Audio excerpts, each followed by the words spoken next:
Halo semuanya, balik lagi sama gue Ijal.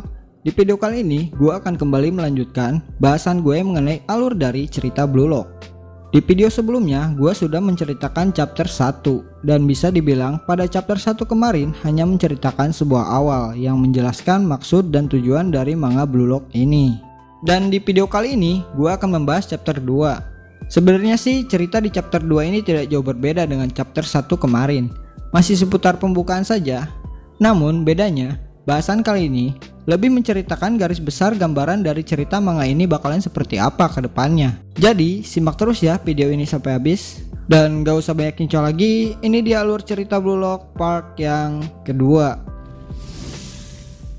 Setelah 300 striker terpilih memutuskan untuk mengikuti proyek pengembangan, akhirnya mereka semua dibawa menuju fasilitas Blue Lock. Dan lokasi fasilitasnya sendiri terletak di sebuah pegunungan dan jauh dari keramaian. Setelah sampai di fasilitas, benda pribadi seperti dompet dan HP para pemain semuanya akan disita. Dan selanjutnya mereka pun masing-masing dibeli seragam dengan huruf dan nomor yang berbeda-beda. Di sini Isagi pun mendapatkan nomor 299 dengan huruf Z.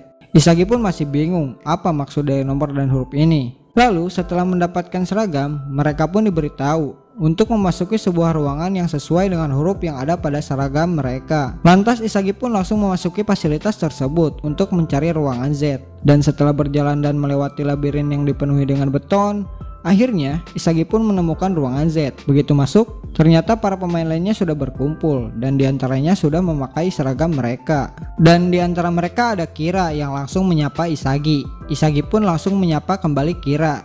Di tengah obrolan mereka, Isagi dikagetkan dengan baju yang melayang ke wajahnya. Baju itu ternyata milik seorang pemain yang mempunyai tubuh atletis. Orang itu pun kemudian meminta maaf dan mengingatkan Isagi untuk berhati-hati saat melangkah, karena ada salah satu pemain yang tengah tertidur.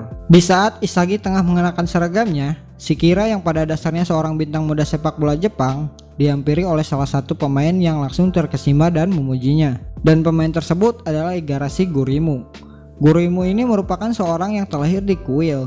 Jadi masa depan dia sudah diatur untuk menjadi seorang biksu dan mewarisi kuilnya. Tapi meskipun begitu, Gurimu ini menolak menerima takdirnya, dan dia pun membuat sebuah perjanjian dengan orang tuanya yang seorang biksu, dimana jika Gurimu berhasil menjadi pesepak bola profesional, maka dia diperbolehkan melupakan takdirnya untuk menjadi seorang biksu dan mewarisi kuilnya. Dan berkat mendengar ceramahan dari Ego, Gurimu pun semakin bersemangat dan yakin bahwa dia bisa merubah takdirnya. Setelah Gurimu selesai dengan ceritanya, Ego pun kemudian muncul di layar monitor dan langsung menyampaikan beberapa penjelasan singkat mengenai proyek Blue Lock. Pertama, Ego menjelaskan bahwa semua pemain yang ada di ruangan itu akan menjadi teman sekamar sekaligus rival satu sama lain. Kemudian, nomor yang ada pada seragam mereka adalah tolak ukur seberapa tinggi peringkat mereka di antara 300 pemain yang ada di Blue Lock. Jadi, bisa dikatakan semakin kecil nomornya, maka semakin tinggi juga kualitas kemampuan dari pemain tersebut. Oleh karena itu, Isagi pun merasa kaget melihat nomor peringkatnya yang berada di posisi 299. Itu berarti dia adalah pemain dengan peringkat kedua yang paling rendah. Namun, peringkat ini bisa saja berubah seiring berjalannya waktu,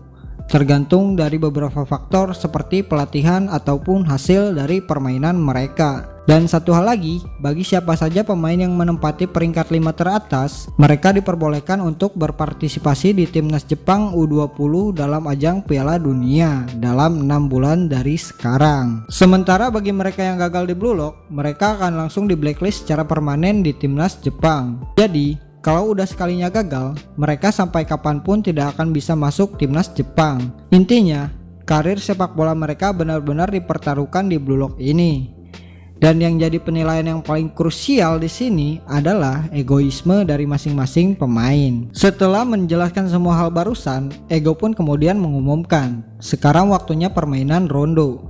Rondo ini merupakan permainan yang dikenal juga dengan istilah kucing-kucingan bola. Permainan ini setidaknya dimainkan oleh 3 orang, di mana akan ada yang mengejar dan dikejar, namun menggunakan bola sebagai medianya. Cuman istilah si pemegang bola atau si kucingnya diganti dengan Oni. Mereka hanya diberi waktu 136 detik atau sekitar 2 menit untuk menyelesaikan permainan ini. Dan bagi siapapun yang masih menjadi Oni saat waktu habis, maka secara otomatis pemain tersebut akan tersingkir dari Blue Lock. Aturannya juga cukup simpel, mereka hanya tidak diperbolehkan memegang bolanya. Dan yang menjadi Oni di sini adalah pemain dengan peringkat paling bawah, yaitu si Gurimu. Menurut Ego, rondo ini merupakan salah satu dari berbagai macam latihan pemanasan bagi pemain pro. Dan tes egoisme yang dirancangnya ini akan mengeluarkan sisi egois yang ada pada seorang striker. Waktu pun mulai berjalan dan otomatis pintu di ruangan tersebut mulai terkunci. Dan kini Gurimu lah yang menjadi Oni. Seorang pemain kemudian bertanya kepada Gurimu, apakah ia benar-benar mempercayai apa yang Ego katakan mengenai timnas Jepang U20. Meskipun Gurimu sendiri terlihat kurang mempercayainya, tetapi jika dia kalah, dia akan berakhir menjadi biksu di kuil. Jadi, mau tidak mau, Gurimu harus melakukannya. Permainan pun dimulai. Tanpa pikir panjang, Gurimu pun langsung mengejar Isagi. Secara, Isagi berada di peringkat 299 satu tingkat di atasnya. Gurimu pun langsung menendang ke arah Isagi yang terpojok bersama beberapa pemain lain. Namun, Isagi berhasil menghindarinya. Sementara Gurimu mengambil kembali bolanya, Kira yang sebelumnya selalu menentang Ego, di sini dia kembali menyuarakan ketidaksetujuannya terhadap cara yang Ego buat. Dia sangat menentang permainan rondo ini. Dia tidak terima masa depan karir sepak bolanya dipertaruhkan dalam main kucing-kucingan yang hanya dalam waktu 2 menit saja. Dan oleh sebab itu, Kira benar-benar menentang ideologi Ego. Bahkan alasan Kira bergabung di Blue Lock hanyalah untuk membungkam apa yang Ego katakan. Kita kembali ke Gurimu yang dari tadi tendangannya belum mengenai siapapun. Nah, di tengah kebuntuannya itu, Gurimu menemukan seorang pemain yang sedari tadi tertidur. Gurimu pun tanpa ragu langsung menargetkan tendangannya pada pemain yang tertidur itu. Namun sialnya, saat Gurimu akan menendang bolanya, pemain tersebut malah terbangun dan secara refleks dia menendang wajah Gurimu. Lalu, pemain yang baru saja bangun itu dihampiri dan ditegur untuk bermain adil dan jujur oleh pemain yang mempunyai perawakan atletis itu. Sialnya, pemain tersebut malah terkena tembakan yang tepat mengenai kepalanya oleh Gurimu. Nama pemain tersebut pun muncul di layar monitor dengan statusnya yang sekarang sebagai Oni. Pemain tersebut adalah Kunigami Rensuke dengan peringkat 291. Dengan amarah yang memuncak, Kunigami pun langsung menendang balik bola itu dengan sekuat tenaga dengan niat untuk membalas Gurimu. Akan tetapi, karena kepanikannya, Gurimu menggunakan Isagi sebagai tamengnya, dan tendangan keras itu pun langsung mengenai Isagi tepat di perutnya. Selain menahan rasa sakit, kini tentunya Isagi yang menjadi Oni. Dan momen itu pun diperparah dengan waktu yang tersisa kurang dari 1 menit lagi. Dalam waktu yang singkat itu, Isagi harus bergegas untuk mengincar pemain yang ia ingin jadikan sebagai Oni, atau karir sepak bolanya akan berakhir di sini. Isagi pun lantas mengejar beberapa pemain dan langsung menendang, walaupun gagal mengenai siapapun. Isagi kemudian sadar bahwa kondisinya yang sekarang tidak akan mampu mengimbangi pemain lain, yang mana mereka ada dalam kondisi prima mereka masing-masing. Oleh karena itu, cara satu-satunya agar Isagi bisa lolos hanya dengan mengincar pemain dengan peringkat yang ada di bawahnya. Dan orang itu tidak lain adalah Gurimu. Sambil memikirkan nasib sepak bolanya, tanpa henti Isagi terus mengejar Gurimu. Dan tiba-tiba pemain yang tadi tertidur menarik perhatian Isagi dengan menahan Kunigami. Tapi tak lama kemudian, Kunigami langsung melempar pemain tersebut hingga bertubrukan dengan Gurimu. Akibatnya, di sini kaki Gurimu terkilir dan membuatnya tidak bisa bergerak. Kira pun kemudian berteriak menyuruh Isagi untuk menendang. Sementara Gurimu terus memohon ampunan dari Isagi karena sebelumnya si Gurimu ini mengincar Isagi. Tapi dari waktu yang tersisa kurang dari setengah menit ini, Isagi malah bimbang dan berpikir keras. Jika Isagi menembak Gurimu, Isagi akan bertahan. Namun di sisi lain, Isagi akan menghancurkan karir sepak bola Gurimu. Dan begitu juga sebaliknya. Dan dari sini, Isagi pun sadar bahwa di saat dia meraih impiannya, maka dia juga harus menghancurkan impian orang lain. Isagi kemudian memutuskan untuk menendang Gurimu. Namun tiba-tiba, Isagi kembali menghentikan tendangannya. Di 15 detik yang tersisa ini, Isagi kembali berpikir, jika dia sekarang menembak Gurimu, itu takkan membuatnya berubah sampai kapanpun. Dan tujuan dia bergabung dengan Blue Lock adalah untuk menjadi yang terbaik di dunia. Dan dari sini, Isagi kemudian membulatkan tekadnya untuk mengincar pemain lain dengan peringkat yang lebih tinggi darinya. Isagi lantas langsung beralih dari Gurimu dan langsung mengincar pemain lain. Akan tetapi, ketika Isagi baru mau mulai pergerakannya, pemain yang tadi tertidur menghadang dan merebut bola dengan sengaja dari kaki Isagi. dan tentunya membuatnya secara otomatis menjadi Oni. Dan pemain tersebut bernama Bachira Meguru dengan peringkat 290. Tanpa lama Bachira pun langsung fokus mengincar Kira yang merupakan pemain dengan peringkat tertinggi. Bachira langsung menembak, namun sayangnya Kira dapat menghindarinya. Tapi tak berhenti sampai di situ, Bachira langsung melancarkan tendangan kumpunya kepada Kira, dan lagi-lagi Kira masih bisa menghindarinya. Kira lalu mencoba untuk melarikan diri, sementara Bachira menjemput kembali bola yang bebas dan langsung mengopernya kepada Isagi. Tanpa pikir panjang, Isagi langsung melakukan shoot dengan keras tepat ke wajah Kira. Alhasil Kira pun di sini menjadi Oni. Namun sayangnya waktu permainan juga sudah selesai dan sudah dipastikan Kira lah orang yang gagal dan harus tereliminasi. Kira pun di sini terkejut dan bertanya-tanya mengapa Isagi melakukannya. Tapi Isagi sendiri seakan tak sadar dengan hal yang baru saja ia lakukan. Dengan raut muka kebingungannya, Isagi pun meminta maaf dan mengatakan kalau bola datang begitu cepat. Namun sebelum Isagi dapat menyelesaikan penjelasannya, Ego muncul dalam monitor lalu mengumumkan bahwa pemain yang akan dikeluarkan adalah Kira Ryosuke. Mengetahui dirinya gagal, Kira pun marah dan tak terima.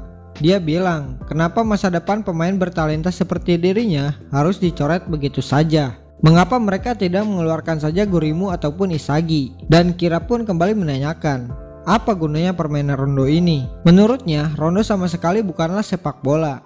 Dan mengapa juga mereka harus melakukannya? Ego pun kemudian menjawab kalau apa yang mereka lakukan di Blue Lock semuanya berhubungan dengan sepak bola. Ego lanjut menjelaskan bahwa area di ruangan mereka mempunyai luas 16,5 dikali 40,32 meter. Yang mana luas ruangan tersebut sama dengan area kotak penalti dan 75% gol dicetak di area tersebut. Bisa dikatakan inilah area para striker mengadu skill positioning mereka, dan bagi mereka yang tidak bisa bertahan dalam posisi itu, maka mereka tidak memenuhi syarat untuk menjadi striker berbakat. Dengan amarahnya yang kian memuncak, Kira pun kembali mencoba menyangkal Ego. Oke lah, mungkin ruangan mereka sama dengan area kotak penalti, namun balik lagi, rondo sama sekali tidak ada hubungannya dengan sepak bola. Ego pun dengan santai menjawab kalau skill yang dibutuhkan oleh pihak yang dikejar adalah kepekaan akan taktik ataupun positioning. Sedangkan untuk pihak si pengejar, mereka membutuhkan dribble yang akurat dan juga tendangan yang presisi. Dan itulah kenapa rondo merupakan latihan yang optimal. Setelah mendengar jawaban yang logis dari Ego, si Kira ini malah semakin emosi yang menjadi-jadi. Dia bilang, bagaimana bisa dirinya mengetahui semua hal tersebut hanya dalam waktu 2 menit saja, sedangkan sepak bola sendiri berlangsung lebih dari 90 menit. Ego pun menjelaskan lagi kalau rata-rata pemain memiliki bola dalam suatu pertandingan adalah 136 detik, dan mereka diberi kesempatan yang sama dalam permainan rondo tadi. Kira pun masih tetap ngeyel dan menyatakan apa yang Ego harapkan dari dirinya hanya dalam waktu 10 detik. Mendengar keluhan yang satu ini, Ego pun akhirnya membalikkan pertanyaan tersebut kepada Kira. Apakah itu yang ingin kau katakan jika ini pertandingannya sebenarnya? Ego juga kembali mengingatkan Kira kalau sebenarnya dia masih mempunyai 1 detik saat dia terkena tendangan tadi. Dan dalam waktu 1 detik tersebut masih ada cara untuk bisa bertahan. Satu-satunya adalah menembak Gurimu yang sedang cedera. Akan tetapi, Kira malah menyia-nyiakan kesempatan tersebut. Ego pun lalu menyuruh Kira untuk membayangkan momen dimana ia sedang berada dalam suatu pertandingan yang akan segera berakhir. Saat itu posisi dia berada di tengah-tengah area penalti. Lalu tendangan rekan timnya gagal mencapai gawang dan malah mengenai tubuhnya. Saat itu terjadi, jika itu adalah Kira Ryosuke, maka dia sudah menyerah. Akan tetapi dia tidak menyadari kalau dengan sedikit keberuntungan maka bola bisa saja jatuh di depannya. Dan jika saja dia sedikit mendorong bola tersebut, maka dia bisa selamat dari kesalahannya sendiri. Begitupun dengan permainan rondo tadi. Ego pun kemudian menjelaskan kalau pemain yang menjadi Oni pada permainan rondo tadi ataupun orang yang memegang bolanya, dia bisa memutuskan siapa yang menang dan siapa yang kalah. Karena itu, Ego di sini memuji Isagi karena sudah memilih untuk mengincar pemain yang peringkatnya lebih tinggi darinya, dan juga Bachira yang berinisiatif mengincar pemain terkuat. Menurut Ego, keduanya merupakan contoh sempurna akan striker yang punya kegigihan dan keinginan mereka sendiri. Dan itulah egoisme yang selama ini Ego cari. Setelah itu, Ego menyuruh Kira untuk segera enyah dari ruangan tersebut. Dan pada akhirnya, masih dengan perasaan tak terima dan dengan tatapan penuh amarah, Kira pun keluar meninggalkan Blue Lock. Di sisi lain, Isagi berpikir mengapa dia bisa-bisanya menendang ke arah Kira. Tetapi di satu sisi juga Isagi merasa bersemangat saat melakukannya. Isagi kemudian bertanya apa alasan Bachira mengoper padanya. Karena jika tadi Isagi tidak menendang bolanya, Bachira akan dikeluarkan. Dengan santainya Bachira menjawab kalau dia pikir Isagi ingin menendang bolanya. Lantas Bachira pun memilih mengopernya. Dan menurutnya dengan kepercayaannya terhadap Isagi tersebut, dia bisa menang. Dan untuk yang terakhir kalinya, Ego bertanya kepada semua pemain yang ada di ruangan tersebut. Ego menanyakan apakah mereka merasa takut, terkejut, ataupun merasa aman karena masih bisa bertahan. Nah, itulah sedikit sensasi dari sedikit esensi Blue Lock. Perasaan tersebut merupakan sebuah kemenangan. Dan seiring mereka merasakan perasaan itu, egoisme mereka juga akan semakin meningkat. Dan ego tersebutlah yang dibutuhkan mereka untuk sampai ke puncak striker terbaik di dunia. Dengan demikian, semua pemain yang tersisa di ruangan itu lulus tes masuk Blue Lock. Dan mereka adalah Raichi Jingo, Kwon Wataru, Iemon Okuhito, Imamura Yudai, Naruhaya Asahi, Gagamaru Jin, Igarashi Gurimu, Chigiri Hiyoma, Kunigami Rensuke, Bachira Meguru, dan tentunya Isagi Yoichi. Mulai dari sekarang, mereka 11 pemain terpilih akan tinggal bersama menjadi rekan sekaligus rival yang saling bekerja sama dan juga saling menyingkirkan satu sama lain. Dan tim Z Blue Lock pun terbentuk. Oke, mungkin itu saja pembahasan kita di video kali ini. Dan chapter kali ini lumayan cukup panjang juga ya. Terima kasih buat kalian semua yang sudah menonton. Jangan lupa share, like, dan subscribe agar gue makin semangat bikin video tentang manga Blue Lock ini. Sampai jumpa di video gue selanjutnya, and ciao.